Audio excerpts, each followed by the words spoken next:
Hello everyone, welcome to today's webinar session. I think most people are joined now, so I think we're good to get started. But as I said before, welcome.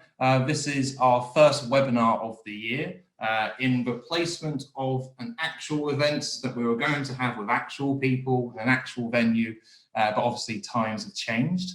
So today we are looking at the digital customer experience reimagined. Where in particular we'll be focusing on how you can look at creating and optimizing your digital experiences with a focus on the retention of your customers and the impact that has towards increasing the customer lifetime value. So my name is Joel Mounsey. I am Head of Commercial Growth at House of Kaizen, and I'm joined here today by the rest of this lovely gang.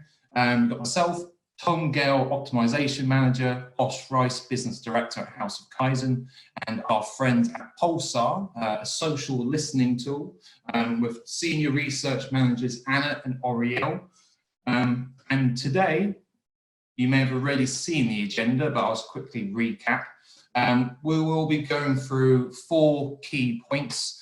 I will be just briefly introducing you to House of Kaizen, what is recurring revenue and general lookouts for you guys on the webinar today in today's current climate. Tom will be taking you through how you can look to understand customer behavior in these current uncertain times and what research tools you can start using. And then speaking of research, Pulsar and Anna and Oriel will be taking you through how you can look at utilizing social data to inform your customer experience strategy.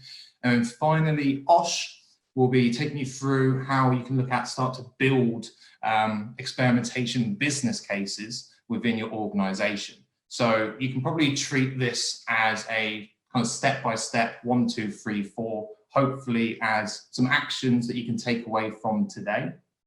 And then finally, a Q&A. So just one point on this. It's a bit of a free-for-all. If you have any questions, I get a little notification at the bottom of my screen, so please feel free to ask away. Would either look to maybe answer some questions at the end of each topic or group them up towards the end. We'll take it as it comes. So welcome. So first question I hear you all asking, who is House of Kaizen and what is recurring revenue?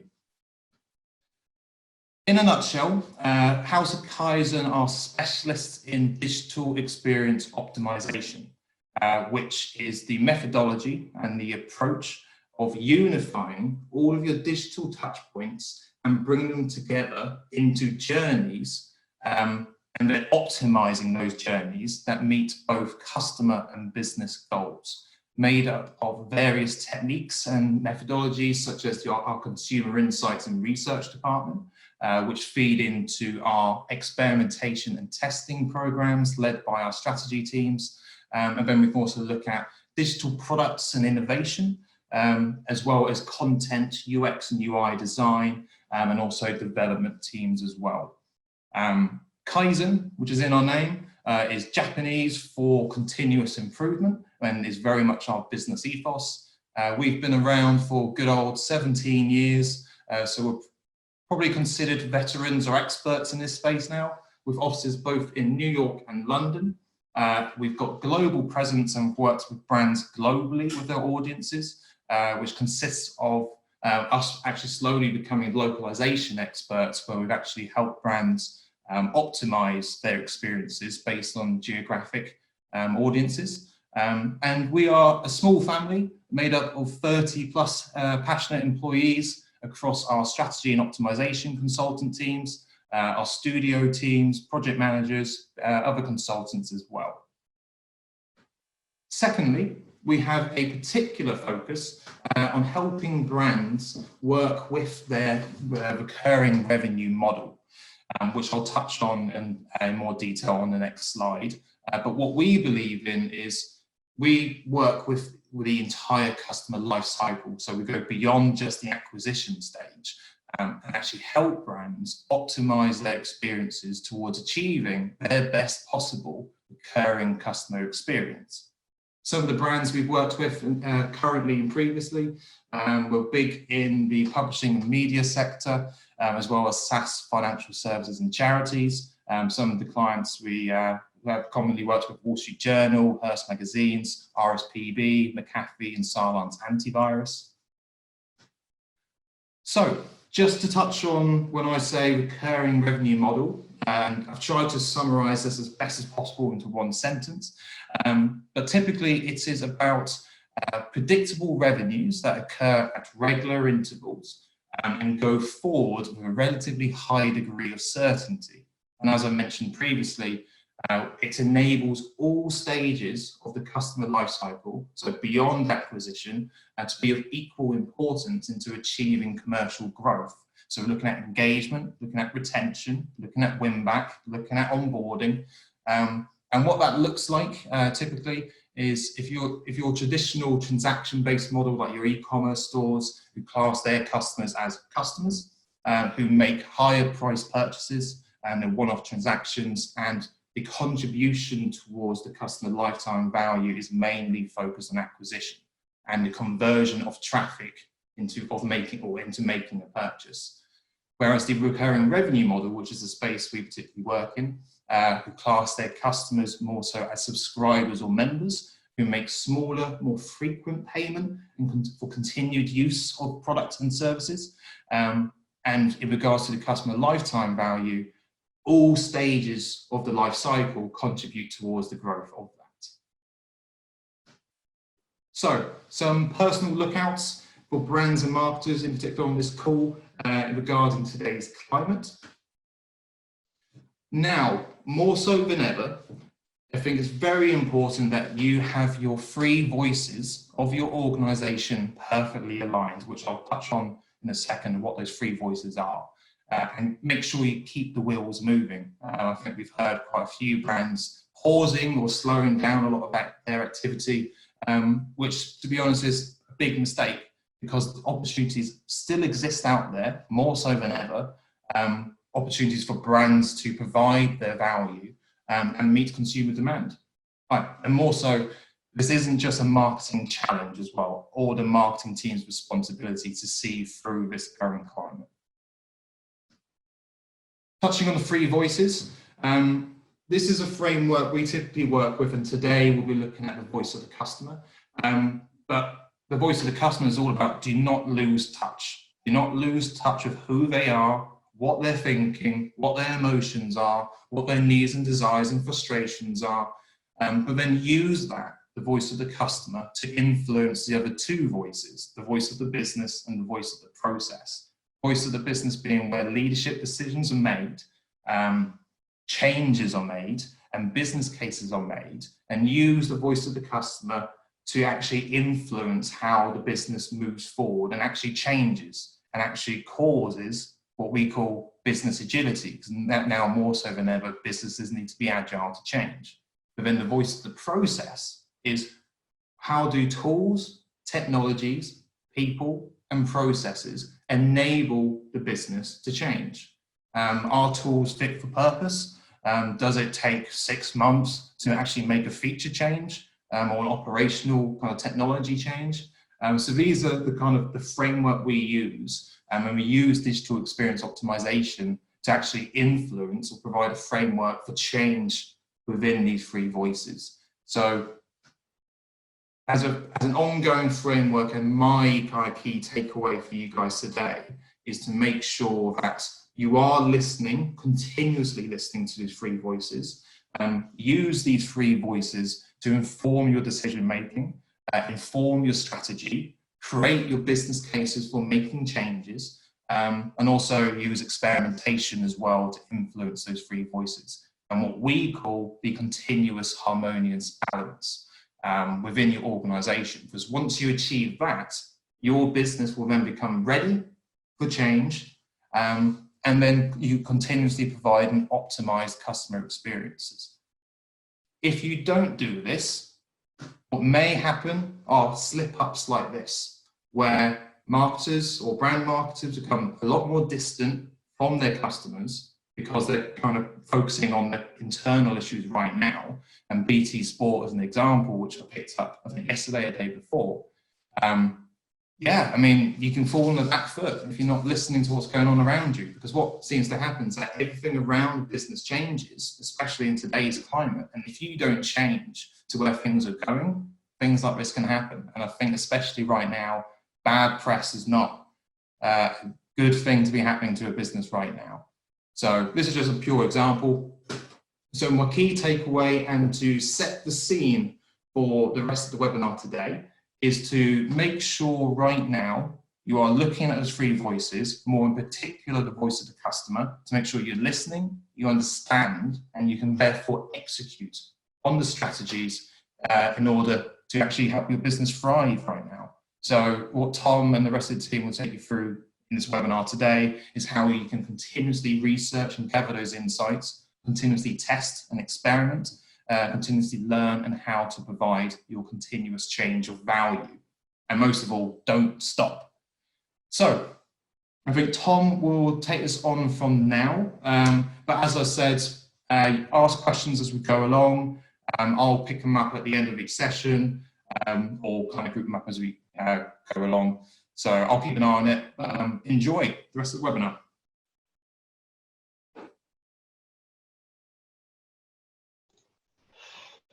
Thanks, Joel. So, hi everybody. My name is Tom Gale. I'm a Senior Optimization Manager at House of Kaizen, and today I'm going to be talking through how to use psychological segmentation to better understand your customers in times of uncertainty.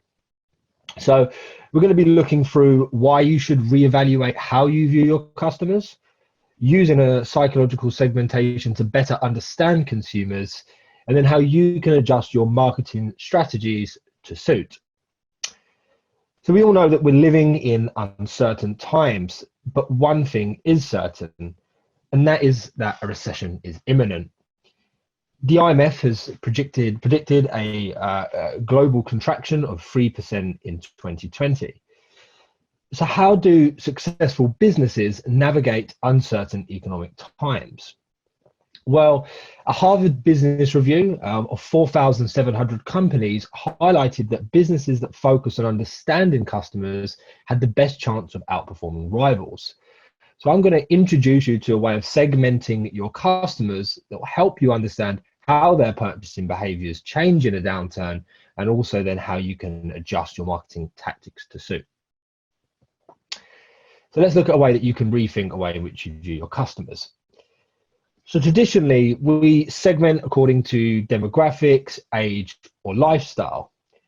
However, in a recession, it may be more relevant if we segment consumers in a way that considers their emotional reactions to the economic environment.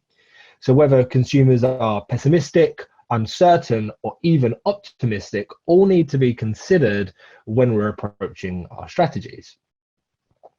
During the 2008 recession, John Quelch, a professor at Harvard Business School, outlined 4 psychological segments that we can use to better understand how consumers behave during a downturn. The first of these was the slam on the brakes segment. These are the hardest hit during a recession and at the highest level of behavior change. They reduce all types of spending by eliminating, postponing, decreasing, or substituting purchases. They're typically a lower income demographic, but they can include anxious consumers on higher incomes. Next, we have the pained but patient segment, and these represent the largest portion of consumers and cover a wide range of income levels. Generally, they're optimistic about the future, but they have more uncertainty about now. They're going to economize in all areas, like the slam on the brake segment, but not as hard. However, they could move into the slam on the brake segment if things get really bad. Next, we have the comfortably well-off segment. So generally, these consumers are in the top 5% income bracket.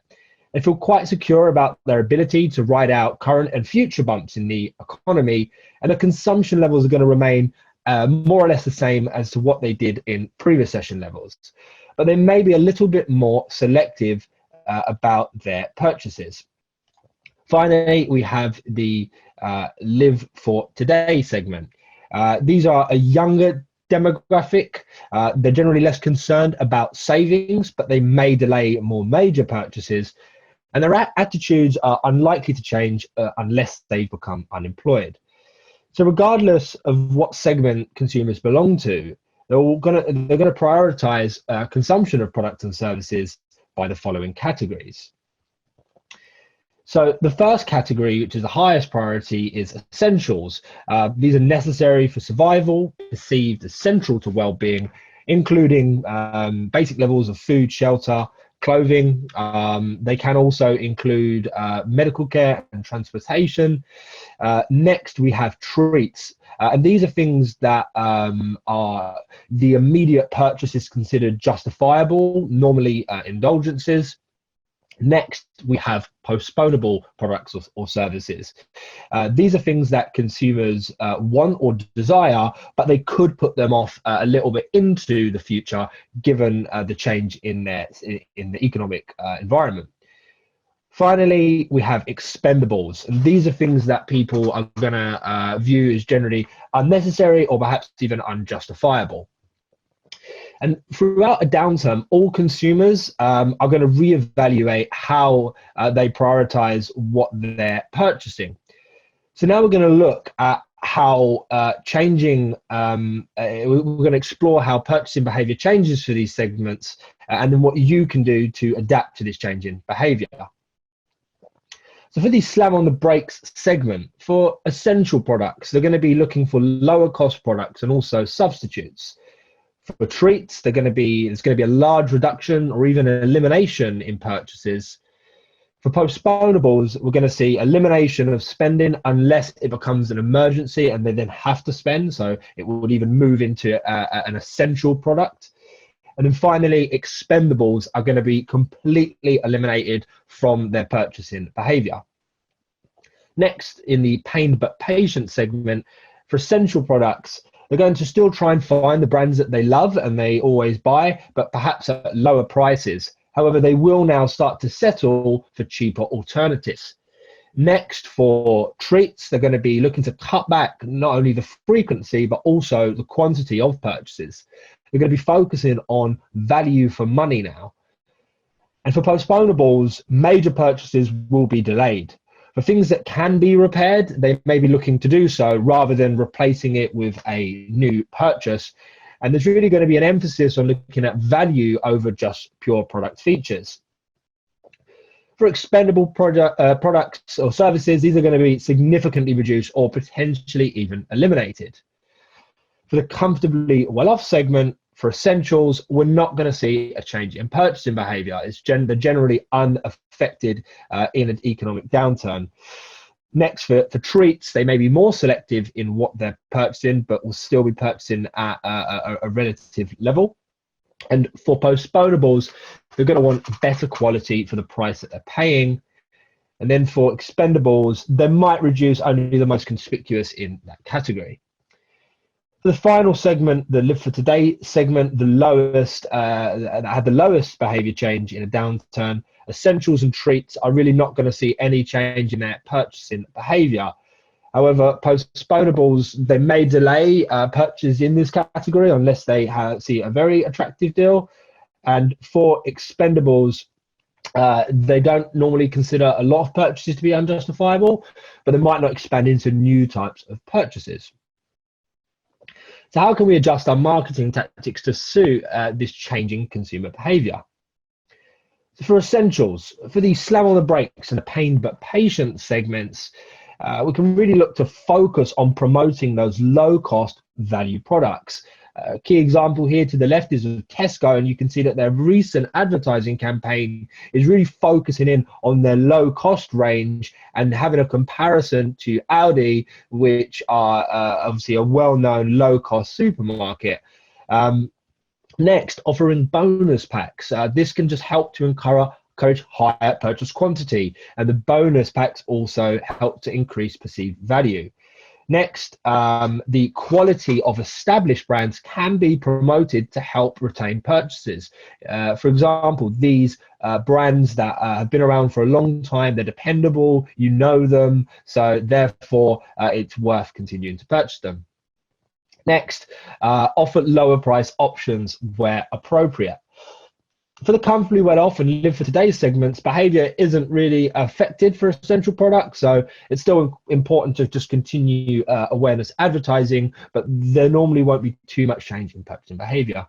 You can remind users that they can't live without these products to just, again, help maintain purchasing. For treats, slam on the brakes and the pained but patient segments, you might want to reduce sizes of the products that you offer to improve affordability. So this wouldn't be just the default sizes, but bringing in some lower sizes so that people that have tighter budgets can still continue to purchase. Next, you can market it as a feel-good factor so that you're providing a morale boost to customers to help offset a lot of the negative emotions that people feel during rough economic times. Finally, next, you can offer loyalty schemes even if they purchase less, and again, this really is going to help maintain the frequency of purchasing by incentivizing users to continue to come back.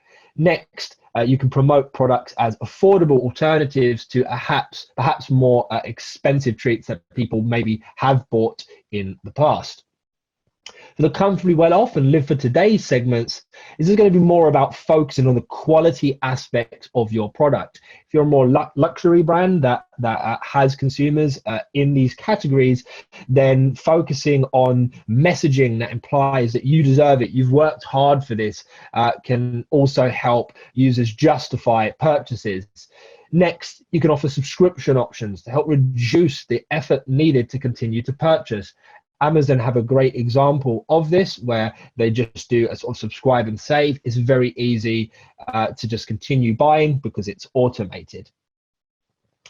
For postponables, for the slam on the brakes and pain but patient users, offering layaway plans or financing can be a great way to reduce the barrier to actually purchase. Payments that are made in the future are generally seen as less than if they were paid straight away due to a hyperbolic discounting bias. So this is something that you can consider. Next, you can really emphasize deals that have extremely high value, so people feel like they're getting a lot for their money. Next, if you simplify pricing models and also have lower cost options, so that could even be unbundling products that typically were bundled together, offering variants that don't have as many features, can again help justify purchases. Finally, if you're in a situation, you can repair products rather than replace them. For the comfortably well off and live for today users segments, you can frame delaying purchases as missing out using the FOMO. Next, promoting the quality of life benefits that product provides helps to remind users why they purchase in the first place and why it's so critical for living the quality of life that they want to live, because they're not as willing to compromise on the quality of their life. Finally, for expendables, the slam on the brakes and pain but patient users are going to be heavily hit in terms of behavior change. So this doesn't mean that everything should stop. Awareness advertising is still important because when times stabilize, you can still be front of mind so that purchasing levels can pick back up. Now for the comfortably well off and live for today, if you focus on social benefits for the comfortably well off segments in a similar way to this Mercedes-Benz, you're tying into a sort of elitism, the sort of idea that people have worked for this, so they deserve it, and also impressing peers. Next, you can promote products as must-haves for the live for today. They want to be seen that they can have that if they should have something, then they should have it. So, understanding which segments our customers belong to and how they prioritize products or services is key in understanding which of those strategies to use. So there's two primary questions that we need to answer. And the first is, which of the four segments do our core customers belong to? And the second is, how do they categorize our products or services? So for the first question, which of our four customer segments do our customers belong to? we can ask via a survey to customers, how would you describe your current situation? And we can then provide 4 statements that relate to the different segments that I've described. And this can help us then start to map out where do we think what segments our consumers belong to. For the next question, how do they categorize our product or service? We can have a follow-on question where we ask, when you're thinking about purchasing one of our product ranges, what statement best applies to you? And then once again, we can have 4 statements that relate to the different purchasing categories: essentials, treats, postponables, and expendables. So finally, to summarize, during a recession, your customers' behaviors and attitudes towards consumptions will change. Psychological segmentation can help you to better understand how to view your customers in times of uncertainty. And speaking to your customers and customer research is more important than ever. And lastly, with this knowledge, you can adjust your marketing strategies to adapt to changing consumer behavior. So thank you. I'm now going to pass over to our partners at Pulsar, who are going to talk about how social data can help you understand your customer experience. Can I step in quickly with a question that's come in, which I think would be good Sure. to kind of look at? Feel free to answer now or if you need to think towards the end. But Tom, do you feel now that that now is a time to look at re-segmenting your audiences based on what's currently going on? Or should you start to look at understanding more about the currently known audiences? Yeah, it's a great question. So I definitely think that what I've spoken about here doesn't suggest that you should throw away your defined segments that you traditionally use or that you've identified. They're still going to be very relevant in trying to gauge behavior change. But what I do think is that by layering on something like this, an additional segmentation framework, what you're able to do is get a different way of understanding your customers. You can layer on to those more traditional segments. So my advice would be to certainly use those segments, monitor them, see how behavior is changing, but then consider using some psychological segmentation like I've outlined to just add that additional layer of behavior change so that you can then adjust strategies to suit. Okay, great. Hopefully that answers your question. Cool, moving on to Anna, I believe. Yes, hi everyone. My name is Anna. I'm a senior research manager at Pulsar. And together with my colleague Oriel, we're going to talk a little bit about how you can use social data to help understand customer experience more, and also some of the insights about the current new normal situation that we're all living under.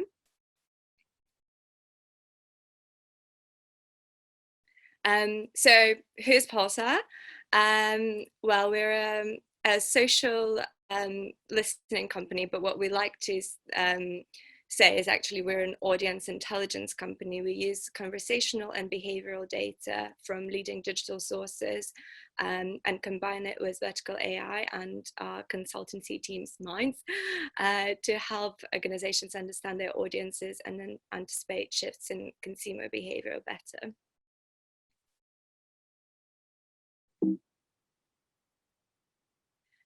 So the reason why I mentioned social listening, audience intelligence dichotomy is because when people hear about social listening, they often think about dashboards, brand watching, sentiment analysis, which are definitely still there at the basis of social insights. However, what we find is that you can actually glean a lot more using social data, and particularly in terms of customer experience. So it can definitely be a source of thoughtful use of feedback and ideas, and I'll touch on it a little bit later as well. You can develop quite smart analysis frameworks, which include signals about emotions, behavioral intent, customer journeys, and you can use audience mapping, which obviously Tom has talked a lot about, but social data can be very ripe for segmentation by both demographic and affinities, and studying viral spreads of phenomena as well. So if you look at the whole brand experience stack, so to speak, you've got social media marketing, brand strategy, experience, and product design. And on the face of it, something like information architecture can seem quite far away from influencer identification and outreach. But at the heart of it, it's really audiences and consumers and segmentation, user language, and user needs. So all of this can be researched quite effectively using social data. So for the purpose of today, we are going to talk a little bit more about the product side of things. I think the marketers have embraced social data more readily, but in terms of user experience feedback, things like in-app chats, site intercept surveys are widely used and are definitely valuable. But what we feel is that there's a lot of ambient feedback hiding in plain sight on social that is undervalued. So the benefits of that is that it's unmoderated, it's always on, so it's in real time, it's very easy to measure, and it's also native to the digital space that we're actually trying to research, and also in current environment where you can't necessarily put a lab test together or a user group, that might be becoming even more relevant. So the latent feedback that I was talking about, here we have some readily available customer verbatim referring to the two of the largest or large tech giants, Amazon and Spotify. And we've got a quote here saying, "I wish Amazon had a rent to buy feature for movies. So if you like a film, you can just rent, you've just rented, you can buy it minus the amount you just paid to rent it." So straight away in one tweet, we've got a new feature idea and a naming suggestion. We've got an explanation of a need state in the use case, and we also have a desired outcome and user flow. And similarly, the Spotify quote here as well reveals a very interesting insight into a pain point. "Leave me alone and let me be sad, Spotify." So something like that can just be gleaned from running a quick keyword search with a combination of "I wish" and Amazon, and this feedback can be revealed. But of course, as Tom was just mentioning, in the current environment, we need to think a little bit beyond the experience needs and consider the current situation and developing trends a little bit more. So I'm going to hand you over to my colleague Oriel to talk to you about that. Thanks, Anna. So yeah, exactly as Anna just mentioned, we at Pulsar have been exploring what we've been calling the new normal. And the primary focus of this research is trying to identify emerging trends and changing consumer behaviours on a really top-line level. So an example of this: in a changing environment, how can brands find ways to retain audience information? So a really good example here is Gymshark. As potentially we all know, activewear has seen a huge uptick in recent months, perhaps for obvious reasons. And whilst lots of brands have responded by potentially creating content or even products that refer to what's currently going on, they haven't explicitly connected that to the new normal. Those who did were incredibly successful in engaging their audience. So for example, this tweet by Gymshark is I've just changed our name to Homeshark because some of you need reminders to stay at home. This was then screenshotted and added to their Instagram, where it gained over 1.2 million likes in 2 weeks. And according to Gymshark themselves, it's the most successful post in sort of content history. So this is just a real sort of quick example of how connecting your content to the context, being aware of how people are feeling, thinking, and how their behaviors are changing right now, can have a really measurable engagement and outcome. So this is a quick screenshot of what our blog currently looks like. I've added the URL in case anyone wants to go and check it out. The New Normal initiative is a campaign, like I said previously, where we cultivate snapshot analyses of current global trends, looking at the way people's conversations and behaviours changing. So we got some real quick insights here around weird dreams, the conversations around introverts versus extroverts, Marie Kondo example.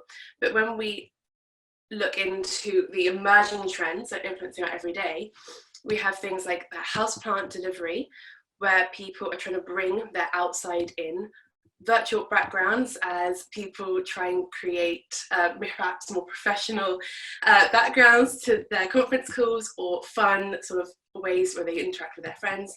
And also the metaverse, which are traditional gaming platforms or hubs, which have been adopted by the mainstream in order to aid socializing and also for their other opportunities surrounding activities. So when we look at this in relation to digital CX, we can see that some trends here can potentially present opportunities for brands to reconnect with their audiences about what they are currently thinking and feeling. For example, refunds has seen an uptick since the beginning of March, currently sitting at 4 million tweets. Food boxes, with the concern around food shortages and also making sure people are eating healthy, has seen an extreme uptick basically since lockdown was initiated, currently at 35,000 tweets. And also brand loyalty, which is a really interesting one, has seen a sort of steady growth since this has all happened, sitting at 1 million tweets. Brand loyalty it also includes things like supporting local businesses, supporting indie, using gift cards to spend your money now in order to support your brands, your favorite restaurants or companies, and get their services later. So what we're seeing here is that by having an incredibly quick top line look at what people are saying, we can reveal very real ways that people are thinking and feeling about what's currently going on right now. And these can provide opportunities for brands later. However, hopefully this will not last forever.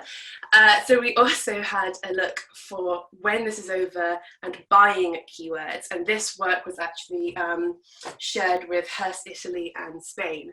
So what we saw here is that just looking generally, holidays and restaurants were the two biggest areas in which people talk about wanting to buy. We can see we've got a little bit of new clothes. We even got potentially buying a house. Maybe people are pausing right now because they are a bit skeptical with the housing market.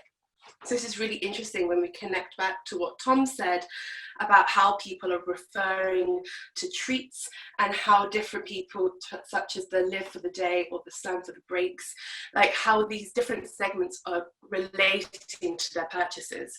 I think there's a certain element here of immediate gratification, wanting to treat yourself and sort of get something that's extremely positive after this experience. We also managed to break this down by country. So we have the UK versus the US. The UK care a lot more about holidays, whereas the US are more talking a lot more about supporting restaurants and going out and socializing specifically. And we also broke this down by political spheres. So for liberals, they align much more with the US. We can see that restaurants is the primary purchase, followed by holidays and booze, whereas conservatives are actually a bit more split across their purchases, with a third of the conversation coming up with restaurants and holidays split. So that was an incredibly quick overview of who we are and our work within the new normal. If you are interested in anything further, please feel free to ask us, or like I said, I attached the URL to our blog below. Thank you for listening. I'm going to now pass over to Osh. Hi there, Joel again. I need to come in and annoy everyone, but I've got another question for you, which is, hold on, where's that gone? We're currently living in information abundance. Most brands are all talking about the same thing and experiencing the same challenge, and obviously customers as well. So how can Pulsar as a tool kind of pick out the particular insights that are going to be useful amongst the kind of all the white noise that everyone else is experiencing? So is there technology for looking at that and picking those things out? That's a really good question. We've obviously seen many ads that kind of start up the same thing: in these times we need to be together more. And there probably isn't one size fits all answer, but generally we encourage our clients to look outside of their brand and even outside of their brand category, and exactly how the New Normal initiative, just trying to understand a little bit more what's going on in the wider world and identify opportunities to connect through that, and also using audience segmentation as well, and passion communities in particular. Cool, perfect. Right, Osh, over to you. Great, thank you very much. So today I'm going to be talking through a couple of examples where we've helped brands to build a business case for experimentation. Especially at the moment, I think there's going to be a lot of at any time it's difficult to to really sort of leverage budget for something which you don't have an immediate ROI measurement for. And this makes something like optimization quite a difficult task. And what we look to do is to help brands to really prove the value of experimentation and testing in order to drive sustainable growth, and to look to build a business case to be able to draw down on finance for that. So a couple of examples I'm going to show to you today is something from Shelter, where we use what we call research superpowers to try and identify some of the sort of user behaviours which were causing potential supporter drop-offs, and then with RSPB, where we look to build a proof of concept for optimization. So to kick things off, we're looking at Shelter, where we used research and data-driven insights to be able to drive long and short-term donation optimization goals and projects. Shelter, I'm sure you're aware, they help millions of people every year struggling with bad housing and homelessness through advice, support, and legal services. And digital is a really vital channel for them with extremely effective ROI. The sort of background to this was the acquisition channels were reaching a point of diminishing returns, where the more you spend, the less you're getting back. There was an understanding that conversion optimization was something that they should be doing, but they didn't necessarily have the ability to drive those insights or sort of reveal those customer pain points internally. And there was a culture of doing a lot of stuff in-house. So they'd done some testing in the past that had been more or less successful, but it's more based on kind of opinions and analytics rather than real sort of customer insights. And I think the third one, the big one here, is that any external agency resource really needs to prove its value and deliver a high ROI. So what we'd look to do is to give them two distinct paths, which is really sort of typical of the type of work that we normally do during our discovery phase. So output number one was kind of quick wins and bug fixes. So this is looking at small just do it's, conversion bugs and errors, feedback loops, kind of patchy UI design, which was driving conversion drop off.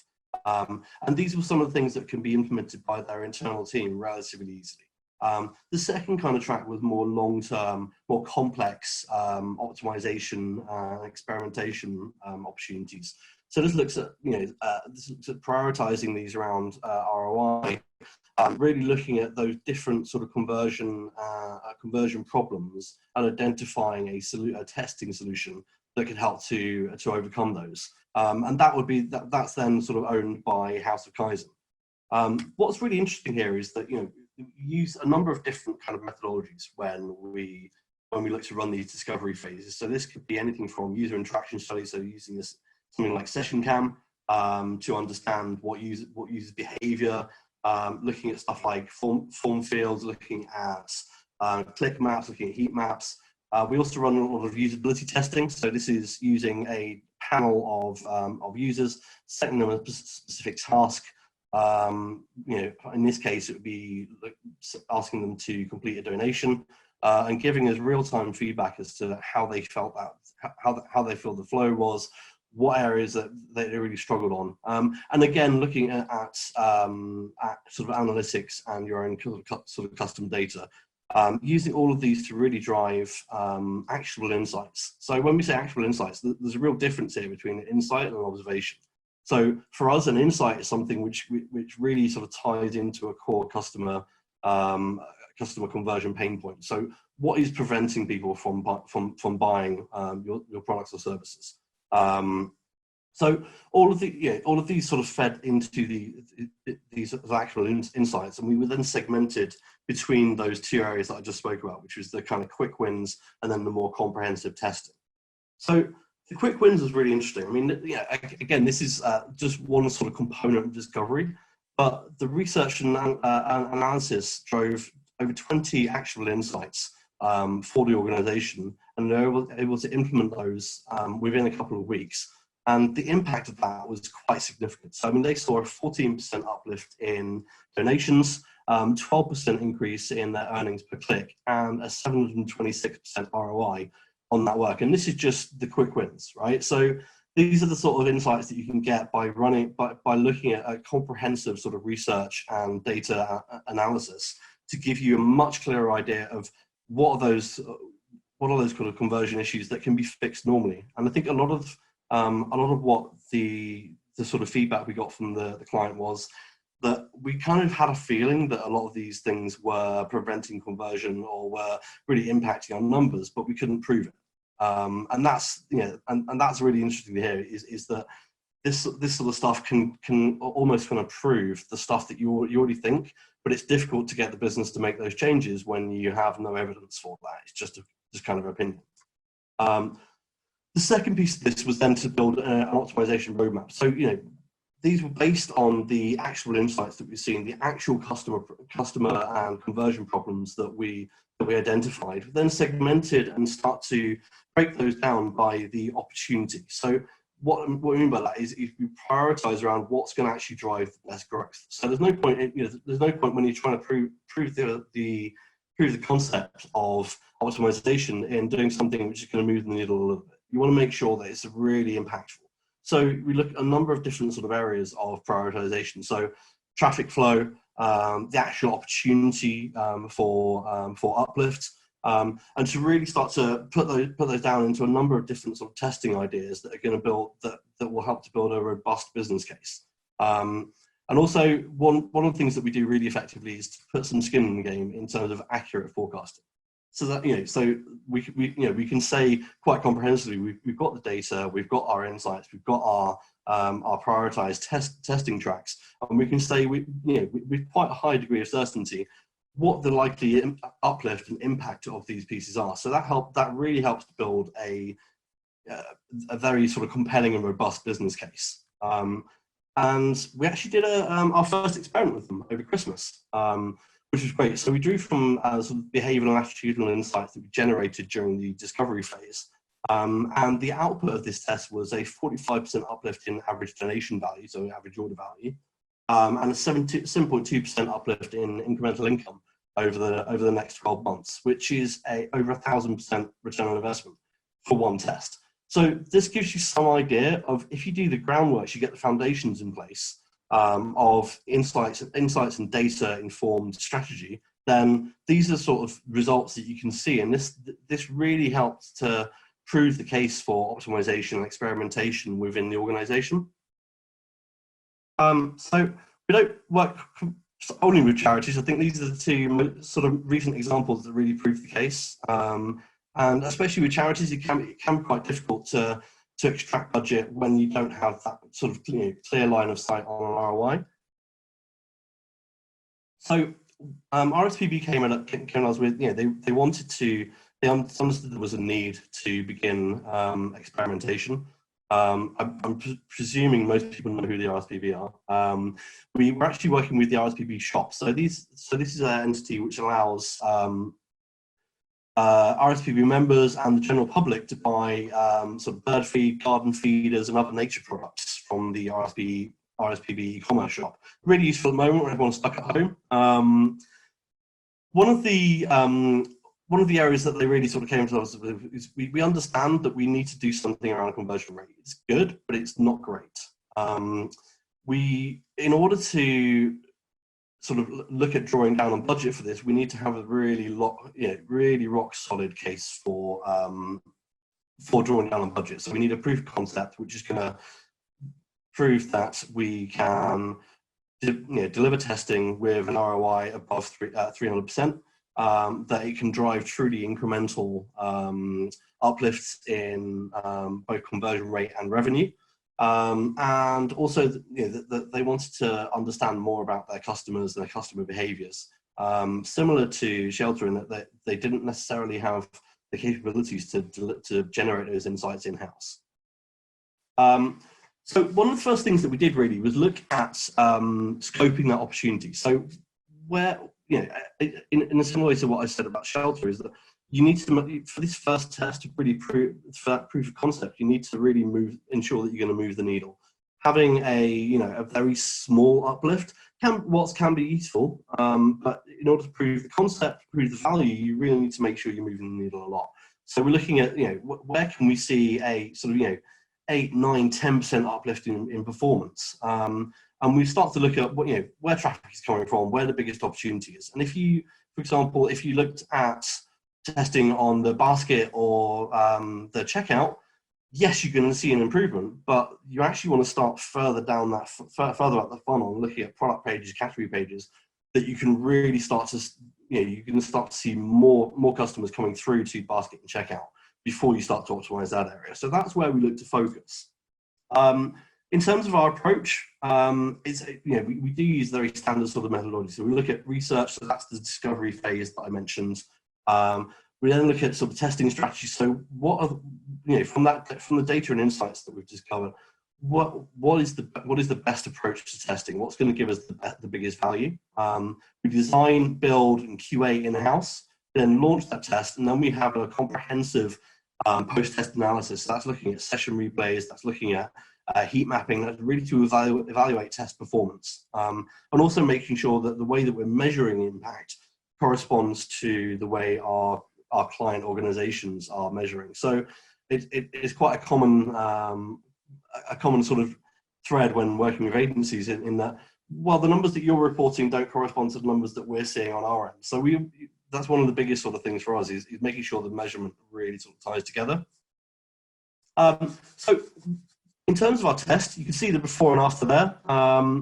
What we really do is look at a number of different kind of elements. So looking at motivation, looking at pricing, looking at copy, looking at some of the more behavioral aspects. So what are the points of anxiety? What are the points of motivation? What's your brand proposition? What are we talking about products? What are the things that your customers really want to hear about? And in this test, we saw a really fantastic results. So we saw a 9% uplift in incremental revenue, 5% uplift in products added to carts, a 4% reduction in bounce rate, and 8% uplift in our key audience conversion rate. And this resulted in an ROI of 871%. So with something like this, it really allows us then to start to build that business case where you say, okay, look, we've seen from this one test that we're able to increase revenue significantly. We've got fantastic ROI, and we've also worked with your technical team to make sure that implementation is not going to be too complex. Because that's another big issue for brands, is that it's great that we can do this testing, but if we can't implement it, or it takes six to 9 months in a dev queue to be implemented, then what's the point? And that really, the discovery phase that we did, that really allowed us to start to build a roadmap of, okay, well, this is our test one. We've also got a series of 3 or 4 or 5 other experiments that we can do across that sales funnel that's really going to again sort of move the needle. We've seen from this test that the forecasting is accurate, that we're able to forecast within a couple of degrees of certainty what the output of each of those tests is going to be, and that helped to really start to build a comprehensive and robust business case that they're able to take to their finance team and say, this is the budget we need, these are the returns that we expect, and this is how we look to deliver upon that. Thank you. Lovely. Thank you, Osh. That's great. I've got two questions that have come in. So let me put my camera on. Two questions that have come in. I've tried to sort of blend them together because they ask kind of something similar. But do you find that with this experimentation program that you're kind of working towards a defined sweet spot, or is it a more gradual kind of continual process? And if so, you know, typically what do you find is the most effective kind of time scale to reach those significant results?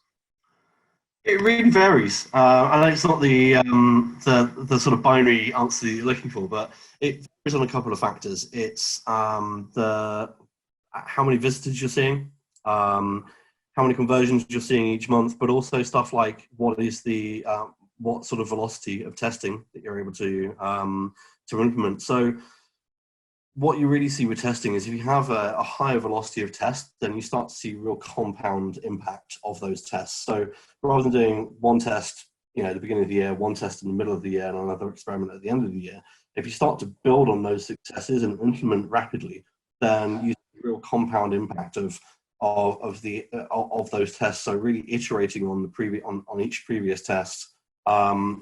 Typically, for something like this, you'd be looking at sort of 2 to 3 months.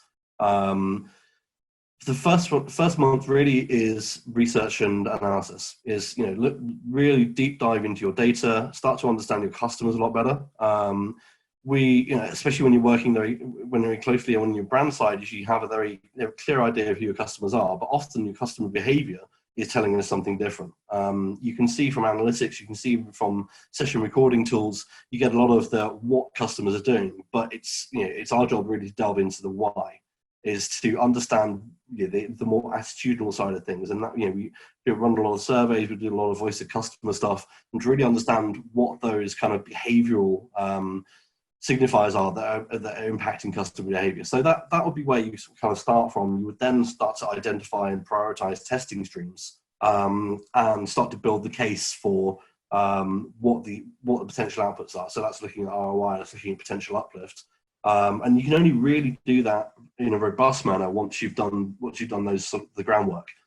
So yeah, typically, you know, for something like this, you'd be looking at sort of 2 to 3 months to get that off the ground. But then once you're up and running, once you've done that discovery piece, you've got a long list of essentially, you know, business and conversion problems that you can then start to experiment and test around, so that your velocity then starts to increase. Great, perfect.